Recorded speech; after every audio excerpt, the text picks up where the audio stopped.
আধুনিক অসমৰ মহান স্বপ্নদ্ৰষ্টা ভাৰতৰত্ন লোকপ্ৰিয় গোপীনাথ বৰদলৈ ৭৬ সংখ্যক পুণ্যতিথিৰ উপলক্ষে লোক কল্যাণ দিৱস অনুষ্ঠান সোমবাৰে অনুষ্ঠিত হয়। ৰাজ্যৰ মুখ্যমন্ত্ৰী ডক্টৰ হিমন্ত বিশ্ব শৰ্মাৰ উপস্থিতিত ৰাজ্যৰ বিভিন্ন বিভাগত কৰ্মৰত বিষয়া কৰ্মচাৰীসকলে নিজ নিজ পৰ্যায়ত দেখুওৱা কৰ্মদক্ষতা আৰু পাৰদৰ্শিতাৰ বাবে তেওঁলোকক এই বৰ্ষৰ কৰ্মশ্ৰী বঁটা আৰু লোকসেৱা বঁটা প্ৰদান কৰা হয়।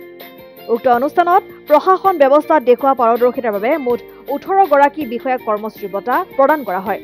১০ গৰাকী বিষয়াক ৰাজ্যিক ভিত্তিত লোকসেৱা বঁটা, ৩৭ গৰাকী বিষয়া কৰ্মচাৰীক জিলা ভিত্তিত লোকসেৱা বঁটা প্ৰদান কৰা হয়। বিশেষকৈ অসম প্ৰত্নতাত্ত্বিক বিভাগৰ আয়ুক্ত সচিব ৰঞ্জন শৰ্মা, সঞ্চালিকা ডক্টৰ দীপী ৰেখা কুলি, উপ সঞ্চালকদ্বয় ডক্টৰ নৱজ্যোতি দেউৰী আৰু ডক্টৰ সাবিনা হাছানে চৰাইদেউ মৈদাম ক্ষেত্ৰক বিশ্ব ঐতিহ্য ক্ষেত্ৰৰ স্বীকৃতি লাভৰ বাবে কৰ্মনিষ্ঠাৰে সেৱা আগবঢ়োৱাৰ বাবে কৰ্মশ্ৰী বঁটা লাভ কৰাত চৰাইদেউবাসী উৎফুল্লিত হৈ পৰিছে। মথুৰাপুৰৰ পৰা ইছলাম আহমেদৰ ৰিপৰ্ট, অসম আদিত্য। NKS হুণ্ডাইলৈ স্বাগতম।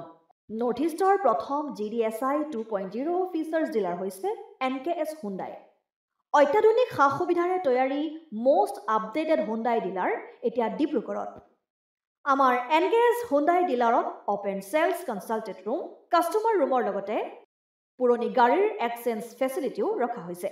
ইয়াত চেলছৰ লগতে ছাৰ্ভিচ ছেক্টৰৰ সুন্দৰ সুবিধা আছে। প্ৰয়োজনীয় সকলো এডভান্স টুলছ, হুইল বেলেন্সিং, এলাইনমেণ্টৰ অত্যাধুনিক machine, post hydraulic lift, fully train men পাৱাৰৰ লগতে nitrogen gas filling facility, fully automatic car washer ফেচিলিটিও আছে। লগতে NKS হুণ্ডাই ডিলাৰে কাষ্টমাৰসকলৰ সুবিধাৰ্থে মোবাইল ছাৰ্ভিচ ভেনৰো ব্যৱস্থা ৰাখিছে, য'ত হাইড্ৰলিক লিফ্ট, ৱাছিং facility, wheel balancing, tyre pressure check কৰাৰ লগতে বহুখিনি সুবিধাই উপলব্ধ আছে। NKS হুণ্ডাইলৈ আহক আৰু সুবিধাসমূহ গ্ৰহণ কৰক।